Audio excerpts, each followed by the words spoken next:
What do I have to say about the steep learning curve? So yeah, the steep learning curve could definitely be. I mean, it depends. I guess a lot of people might see a steep learning curve as a problem. Some might see it as actually something that you would invite. For me, for example, one game that I think that might have a little bit of a steep learning curve is Halo 2. You know, doing the campaign on Legendary. It's very renowned for being a highly difficult campaign. You die in like less than a second to some BS, you know, whatever. But so I would consider that game to be a steep learning curve, because you know, you typically, if you play it on the normal difficulty, whatever, or the easy difficulty, you kind of experiment, try out different weapons, and then maybe you end up liking the SMGs more, or something like that, or you end up liking a weapon that might not end up being viable in the legendary difficulty. So I would consider that a bit of a steep learning curve, because in Halo 2 you would specifically need to know where to stand on the map, and you have to learn the very important combo of like plasma pistol and battle rifle, because without that you can't really beat that the campaign on legendary all that easily. We're gonna get to that, because that's actually one of our main topics. So let's just finish explaining everything. Yeah, but I was just giving you a general example about steep learning curve. So they know what we're gonna talk about. Yeah, I just want to make sure we get through the topics, because last time we got through 2 of them and we never finished what we meant to talk about. So I just want to make sure that this time we at least get the main points. Yeah. Don't worry about it. Don't worry. We'll get there. We'll get there. Go ahead and sound off the last topic. Not yet. Relax. You're speeding through too fast, man. Let's talk about it a little bit more. People want to actually talk about this. So yeah, exactly, Emerald. That's the point I'm making. So Emerald on chat says steep learning curves can be a double-edged sword. That's exactly the point that I was making, where it's that you know, some people might see it inviting. So like how I personally liked it in the Halo 2 campaign, Jordan thinks that steep learning curve was a bit too much for his case. I enjoyed it too.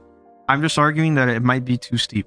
Yeah, that it might be too steep. So it's also what you're saying. Maybe for some people, an example of a steep learning curve to me, that was a little bit more of a... I mean, I still like the game because I'm a guy that likes challenge. But for me, it was like, oh, damn, I'm really going to have to sit down and learn this game. And, you know, it was a little bit more of something that made me feel cautious.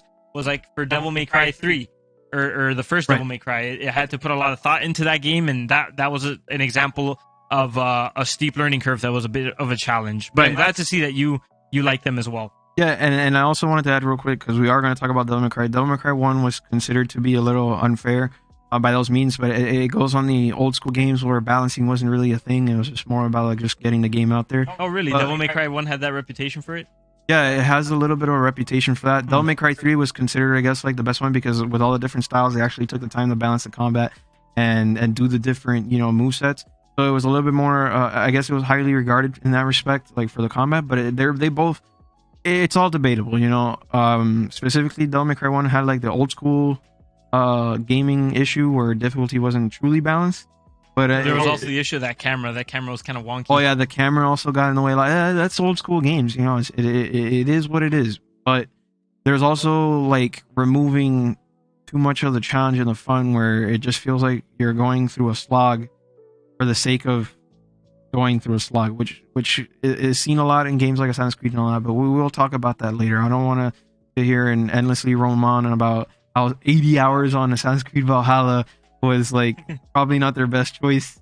It's not about making it shorter, it's about making sure the content is worth it. All right. Okay, I think that was pretty good on that. So we addressed steep learning curves here. Why don't we talk about the different ways that we can introduce difficulty to video games, you know, and what are the consequences of increasing difficulty by certain means? I think that's kind of an important thing to talk about. Right. So I wanted to start off by saying games like Persona, which are difficult in the way that you strategize your characters, level them up, prepare them for combat, is one way of increasing difficulty, because it challenges you to consider all the options that your your characters have and your toolkit, so you can fight, you know, in the battles. And then Emerald here from Twitch is saying that it differs in people's taste. Some just want to learn how to play and get into the game.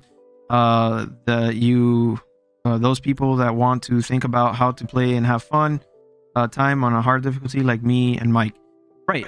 Some people just want to go through the game, and some people want to actually have a challenge, and that's what the difficulty selection is about. You have different difficulties, but it always has to have a, I think it always has to have a challenge in the way where it makes you consider what you have in the game. It shouldn't just be like I know a friend of mine who played Street Fighter 3 with us as a kid, and his option for beating us was always picking the most broken character in the game, which is Gil. And using Gil to fight everything isn't really a challenge. You're just choosing to find a way to exploit the game for what it is, which personally removes the purpose of the game. The purpose of the game is to put an obstacle for you, and then you try to overcome it, or to give you an experience, a journey. If you're just throwing all that away for glitches, getting out of the map, or exploiting the game for the purpose of passing, then what's the point? You know? Yeah, I think another way to like restate what he's saying is basically that he feels that like it would be better for a harder difficulty of a game to force you to completely utilize the game's tool set rather than creating a meta where you're forced to just use one aspect of it, and maybe the gameplay can kind of start to feel a little bit stale or a little bit repetitive with the meta that's been created for you to essentially beat the game. Exactly. And to tie it all back into the topic, it's how to introduce difficulty. Is it something where you want to create a meta, or is it something where you want to have a challenge where you're learning how to use your toolkits to beat the game? That's why a lot of people like survival games where you have to go and actually list out what are the different ways that you could introduce difficulty.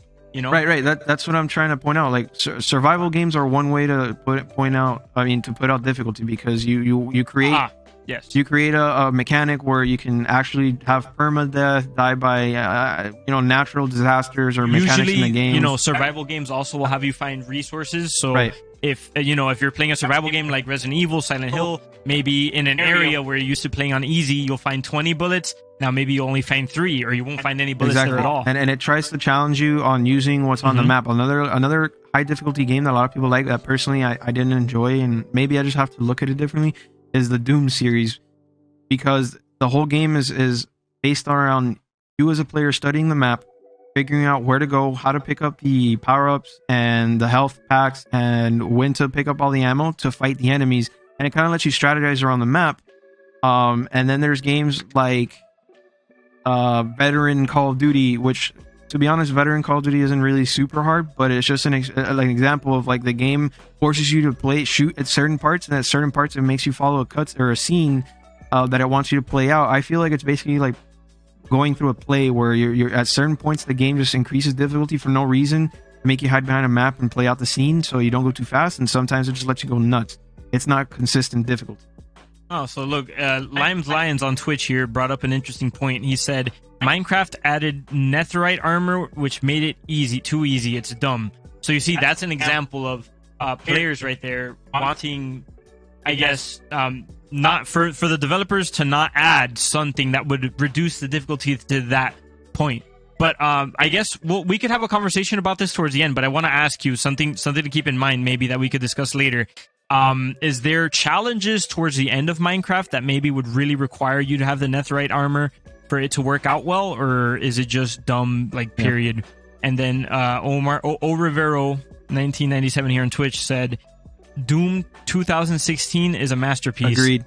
Yeah. So just wondering, are you saying it's a masterpiece in general, or are you saying that it's like the difficulty is really well balanced?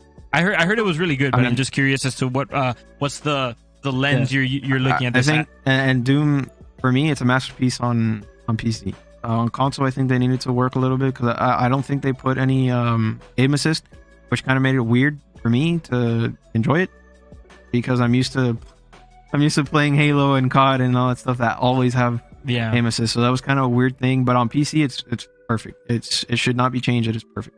Yeah, so let me bounce off what Jordan was saying at the start there. So Call of Duty is an example of maybe a difficulty choice that isn't the best there.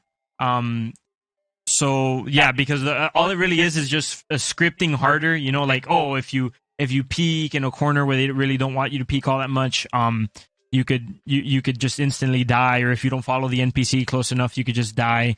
So it's that's not the best way to introduce difficulty. Or there's for me, one really annoying way that you could introduce difficulty is like in Marvel Avengers, I tried playing some of the missions on the hardest difficulty, and it didn't really feel like the right kind of challenging. It felt really cheap, because all that essentially happened was that the bosses, they basically, or not even the bosses, just all the NPCs just basically one-shot you, and then they take 5 additional years to get killed, because they just buff they add so much health points to them that it'll take you 5,000 years to get through, like even just defeating a guy with a gun, which is a really horrible way to add difficulty, in my opinion. Like, you can we're talking about Marvel's Avengers, right? We're talking about Marvel's Avengers. Yeah, we're talking about Marvel's Avengers. Okay. That game's not hard. Well, I'm not saying. I don't think, again, that they, in their mind, that's the thing though, on hard difficulty, their way of adding difficulty to the game was just making the enemies extra spongy, and then kill you faster. That's the kind of stuff that we're going to talk about, that we're going to say it needs to be avoided, because it doesn't make for a good experience, especially in a game like that where it's supposed to challenge you to dodge properly and create a unique experience between you and your heroes. It's about you leveling up your heroes, learning how they fight, and then using that in the combat. Not about you fighting a sponge, basically trying to rip apart a ragdoll mid-combat. Yeah, exactly. And other, just other things in general that we're going to be talking about as well. So, Jordan actually wrote us up a list here of the different types of difficulty. I don't exactly know what he means by these yet, so I'm going to let him introduce them, and then as he goes through each one, I'll give my input on each of those. So why don't you go ahead and break them down for us?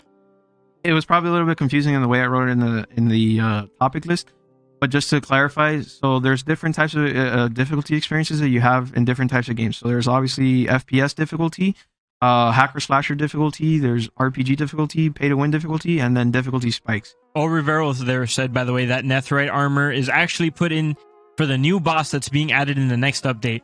Okay, you see, that's kind of dumb on their part, because why would why would they ever choose to add something that breaks the game like that without even the need being there for it yet? That's the game as a service thing. They add things little by little so people can start farming ahead of time and then prepare for the fight. It's hard to understand. Games as a service bad. I mean, Minecraft is pretty good. No, yeah, Minecraft is good, but I think games as a service is BS. We'll bring that up for episode next episode or part 2. We'll revisit games as a service we'll do next a part time. 2 and a part 3, and then in like 2030 we'll do a part 10. Yeah, I also agree with the fact that Doom is a masterpiece. I got to play that game. I actually probably do it on my own stream at some point. Ooh, savage. And then Emerald here also says, I think it comes down to developers listening to the people and taking the feedback, incorporating into the game in terms of difficulty. Right. That's actually something we could talk about later, whether or not developers should actually listen to the players on it or not. That's hard, yeah. That's something we're definitely going to talk about that one, because that's also important too, which I recently heard from a friend that he disliked Dark Souls 2 because they removed difficulty from the game. I disagree. I understand where he was coming from, but I disagree. Yeah. But okay, so why don't you lay out for us what what FPS difficulty is? So let's get back on the list. So FPS difficulty is about games where you have to manage how to peek out corners, how to learn how to shoot properly, improving aiming, speed of aiming, reflex movements, reflex shooters, that sort of stuff, as well as learning how to manage when to take cover, when not to take cover, how to proceed with a fight in terms of having an opening attack with a grenade, maybe. Okay, so I see. So the list that you're laying out here is basically like the types of difficulty that you would see in a certain game. Mechanics that go into the game. Yeah, the types of mechanics that you would see in a type of game. So, and then hacker slasher is more about learning how to fight with the weapons given to you at melee range. You'd have to learn how to block, parry, dodge, what types of combos to use, when to use them, when to use your items if you're provided items, how to escape a fight, how to get into a fight, that sort of stuff. RPG difficulty is more about learning. It's about learning what's the difference between the stat requirement and strategizing. You have games like Dragon Age that challenge you with using your proper spells, proper movesets, abilities, learning which armor to put on, what weapons have the right stat for the certain portion of the game that you're playing in. And when does it become too spongy? Like, is an enemy spongy because you didn't prepare correctly? Is it spongy because there wasn't properly balanced? That sort of stuff. Pay to win difficulty is probably the least important topic of today, but it's a very valid one. Where, and this is mostly seen in gacha games, where you have to pay infinite amount of dollars to improve your characters to win, and you'll see that a lot in free-to-play games. Lastly, we have difficulty spikes. So difficulty spikes can be a range of things, but it's mostly like an experience. Yeah, I was gonna tell you, man, you gotta. Okay, I'm gonna try and. You could put it off to the side, but just make sure it points towards. Yeah, your mouth. I don't want to point it that way because I don't want you to come out here. Oh, Alright. that's true. That's fine. Anyways, Maybe... No. It's just better if I leave. Let's just keep it here. So.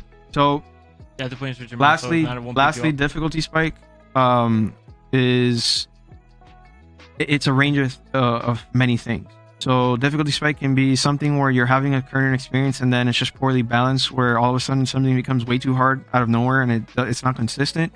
Or it could be something where you'll see this a lot in shooters, where there's a kill box room. That's sort of what it's considered in the community, where enemies are placed specifically just to make you die. And the only way to get around them is to realize where they spawn ahead of time, to fight them and kill them before they can see you. And there's a weird dynamic there, which a lot of people may consider that as a puzzle. I consider it sort of as like understanding a puzzle. Games like Uncharted and Halo have this, but I wouldn't say it's the best form of difficulty unless you're doing a puzzle game. Anything you want to add through this? Yeah, so for those, let's just talk a little bit about each of those. FPS difficulty. So if I sit back and think about FPS difficulty, like, game difficulty for first-person shooter games, honestly, I feel like that's probably... Yeah, I think if I'm going through my mind, I feel like first-person shooters might struggle quite the most with difficulty. I don't know if you'd agree with that or not. Like, either they end up making it too easy or too hard. Not necessarily. I would argue RPGs have the most difficulty because on top of having to create all the mechanics, they have to balance out a lot of stats, and they have to grinding and stuff to make sure that you have that you have a portion where you do grind, so you feel like you're taking a journey to improve yourself as a character RPG wise, and at the same time they also have to make it so that it's not just like, oh, I don't have the right stat and therefore I can't fight, I can't progress. A lot of people there's going to be people that are in RPGs. One of the biggest issues, which is why people don't complete RPGs, is because they get to a point where it's like, oh man, I did the wrong setup. Now I have to go back, reset all my stuff, reorganize how I use my gear, grind this and that, and then Michael's gonna feel a lot of that with Marvel Avengers, where the game stopped you, made you grind, do this and that. Well, and to be honest, I'm probably never gonna play that game anymore. Maybe not, but the point is that this is the experience that he had. I always argue with him because when it comes to RPGs, he's not very, or at least looters, he's not very into them. So he kind of forgoes a lot of the things that make the looter, and he ends up getting the wrong, setups for his gear. But that's a whole different conversation that we would have to show in person. We would have to show in person. I don't know why looters are a thing, man. Literally, I try to play Marvel Avengers to be a hero, and they're out here like, no, man, you got to replace Hulk's forearms so that way you could be real strong. You know what I'm saying? That's why I said that it doesn't fit. Yeah. That mechanic, what they were going for is the right thing. They just did it the wrong way. Okay, so that's interesting. So you feel like basically FPS is actually pretty simple to get the difficulty right. You think it's more I don't with think RPG it's simple. I'm just saying that I argue that RPG is harder to get balanced.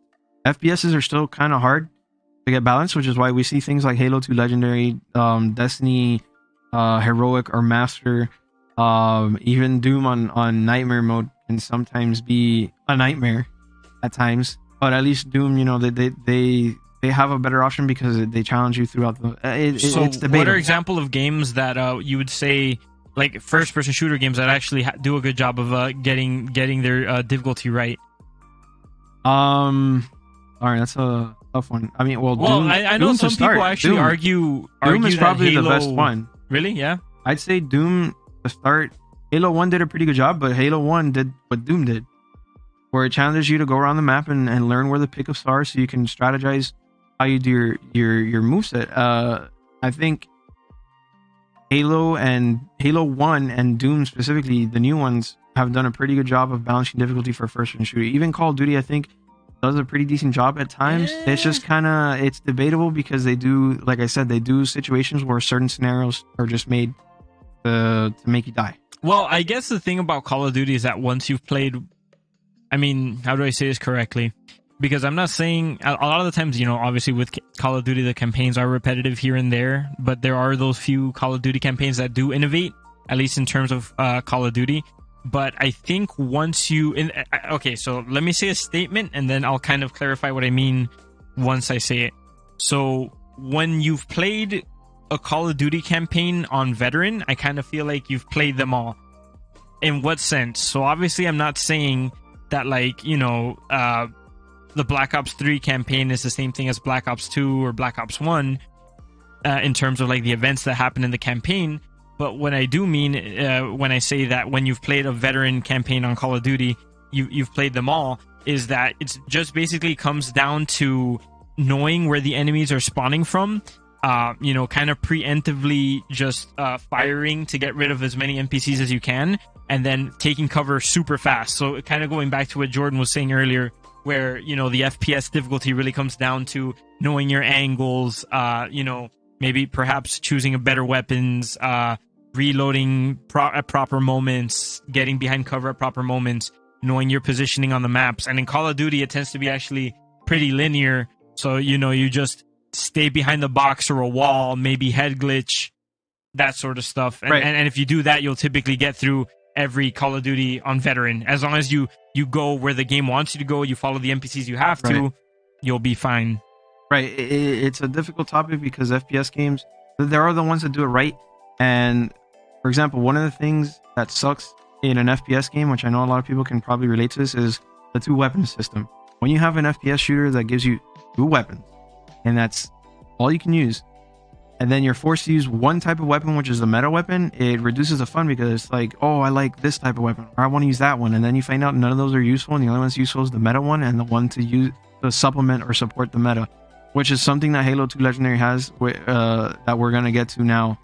You want to go ahead and put up the video and get started on Halo? I think if we start showing people what we're talking about. Do you really want? Oh, you just want to? Because I was thinking we'll give our opinions on the different types of.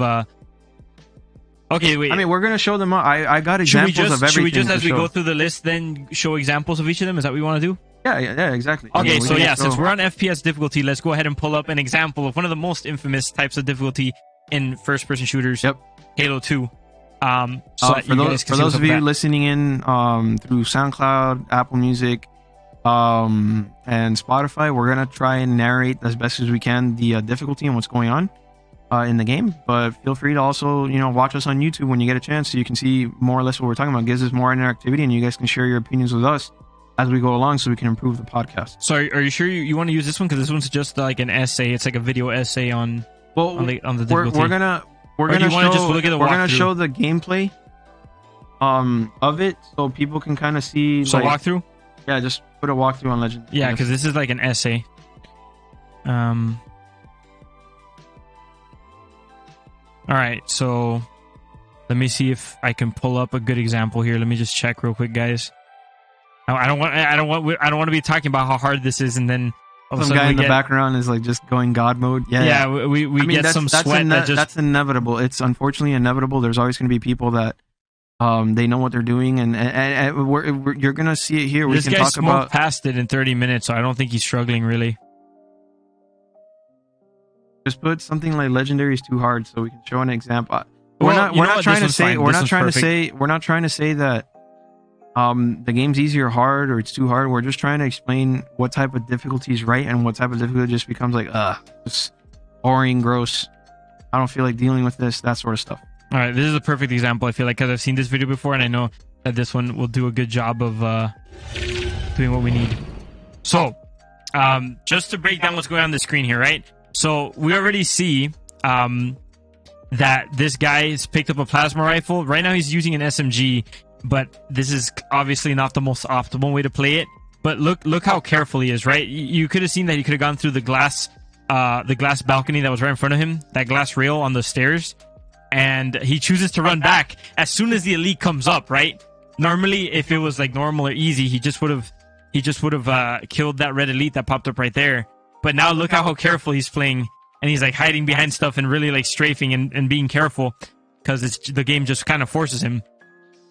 Right, and that's also one of the things that I wanted to point out with Halo, which I've been going back and forth on mic with this for a couple months now, maybe even years. We've talked about this a lot. One of the things about Halo is when you first play Halo, you're this giant super Spartan, like 7 foot tall military, like super soldier that has armor and regenerating shields, and you're this guy that the experience is you run in, not necessarily run in to get yourself killed, but you run in and you can take on maybe 3 or 4 enemies at the same time using certain weapons, punching them, getting into, you know, melee range and picking up their weapons to use it against them. The dynamic changes 100% when you get into games, into the higher difficulties, because you just start getting hit so hard by the enemies that you're forced to hide, consider when you want to pop out and shoot, as well as what weapons to have on hand. Now, Michael was saying something important too. The guy's not playing it as most optimal because he's using weapons. He's using the plasma rifle rather than the plasma pistol. Just so you guys know, for those listening in, the plasma pistol, if you've never played the game, is a weapon that where you charge it up and you shoot at an enemy, it immediately takes away their shield and leaves them open for a one-shot kill. The problem is that the only weapon that effectively one-shot kills, the only 2 weapons, I think it was the carbine, the alien carbine rifle, and the battle rifle. So the snipers actually work effectively as well. The snipers do, but the plasma rifle and then the human rifle as well, the one with a numbery lettery name. So you can see on screen here, because of the fact that he wants to make use of the plasma pistols for one of the most... All right, we didn't do a good job of setting this up for our listeners, but essentially, we're looking at the first level of Halo 2 on Legendary. They're at the Cairo station, and now the player is actually pulled up to the part where the Covenant ship docked onto the Cairo station, and that's the first real difficulty spike of that level.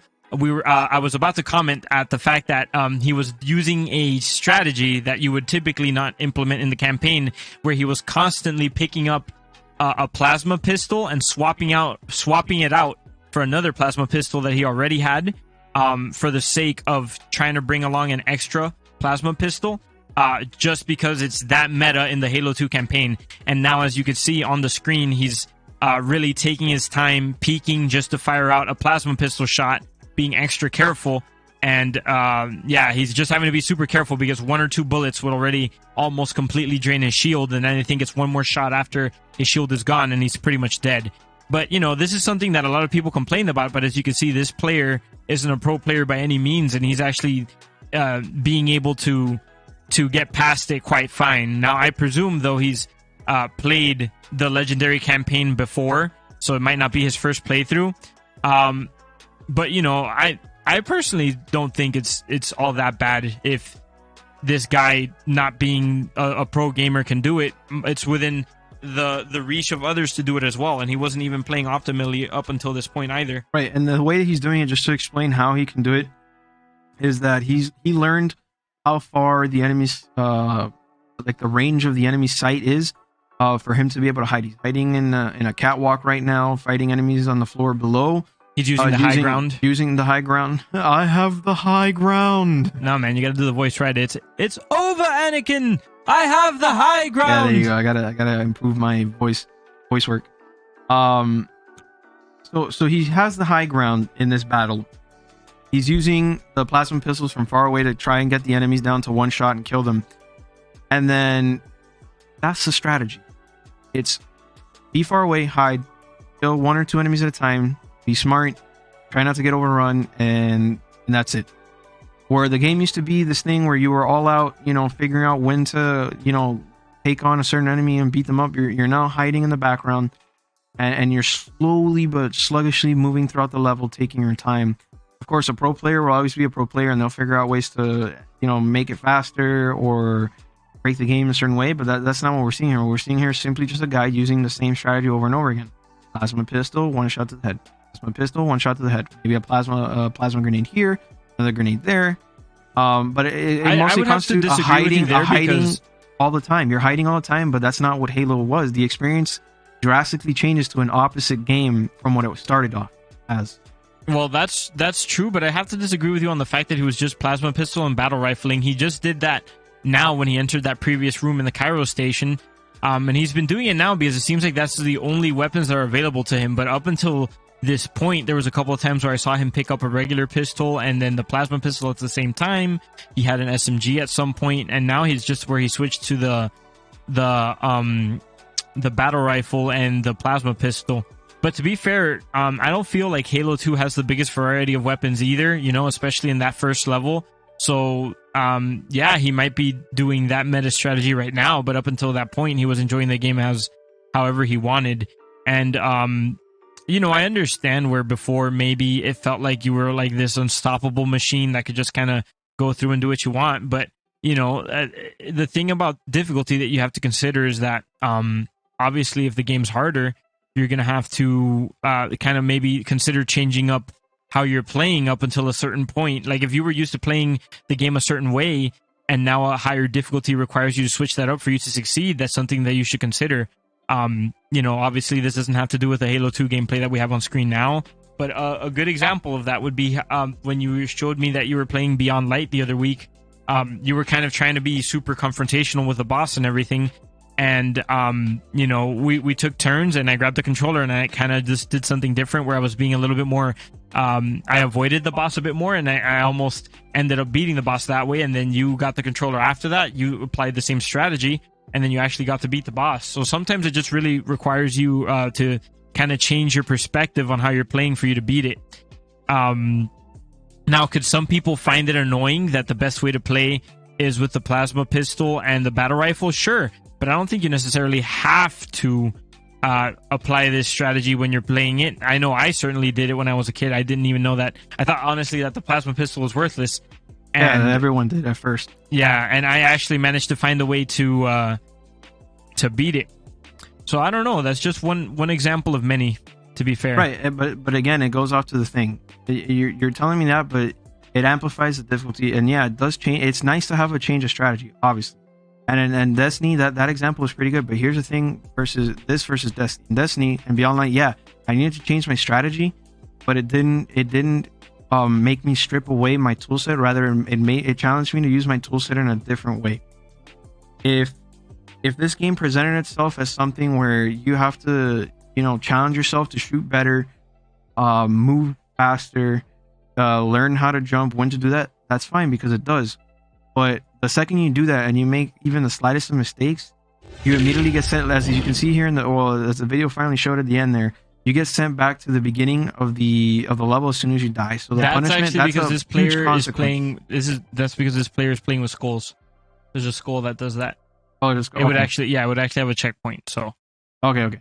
Yeah, it's a check. It would send you back to the closest checkpoint, which actually would have been the same room. So he made it into that second room in the Cairo station where a Covenant ship latches on to the Cairo station, and he ended up dying there, and he got sent back to the beginning of the game. But that's not the actual game's design. That was actually a skull that he had on to make it harder for himself. Which again, I think it's pretty funny that you were going to bring that up as a criticism when a player is actually going out of their way to go ahead and if you're personally trying to challenge yourself, I understand that. Like I've seen people that do challenges like no death run or only pistol run and stuff like that, and that's perfectly fine, but it needs to, it's too steep is what I'm trying to say. It bottlenecks you into a certain type of playstyle where you don't feel rewarded unless you literally look into that sort of stuff. Hey there guys, thank you so much for watching this episode of the Co-op Syndicate. Make sure to check out both the Co-op Syndicate main channel and clip channel to get all of our content. If you haven't already, please consider liking, subscribing, and ringing the bell as well so that you never miss out on any future episodes. If you enjoyed this episode, please consider sharing it with your friends and family, or you could also share it on any social media website of your liking. If you guys would prefer to listen to our podcast on the go instead of viewing the full episode on YouTube, consider checking the Co-op Syndicate podcast out at TheCo-OpSyndicate.buzzsprout.com. We host the Co-op Syndicate on Buzzsprout, and it is available on Apple Podcasts, Spotify, Google Podcasts, or anywhere where you listen to your podcasts. If you'd like to watch us as we record the podcast live, you could actually give us a follow at twitch.tv/Co-OpSyndicate. We go live every Thursday and Saturday at 4:30 p.m. If you'd like to support the channel, you could consider subscribing to us with Amazon Prime for free over there. If you'd like to participate in community events and talk to other members of the community, consider joining our Discord, which I will leave the links to in the description down below. If you would like to support the podcast and get rewarded in return, consider pledging to our podcast at patreon.com/Co-OpSyndicate, where you can support us at many different levels. There are multiple tiers that offer all sorts of different rewards for the level that you choose to support us at, including Discord privileges, merch, gift cards, and much more. Also, if you would just like the merch directly without pledging to the Patreon, you could buy our merch at merch.streamelements.com/Co-OpSyndicate. Lastly, if you'd like to keep up with Jordan or I outside of the Co-op Syndicate, you can find us on every social media platform under Michael C. Moore for myself or JG_Mark1 for Jordan. Thank you guys again, and until next time, happy listening.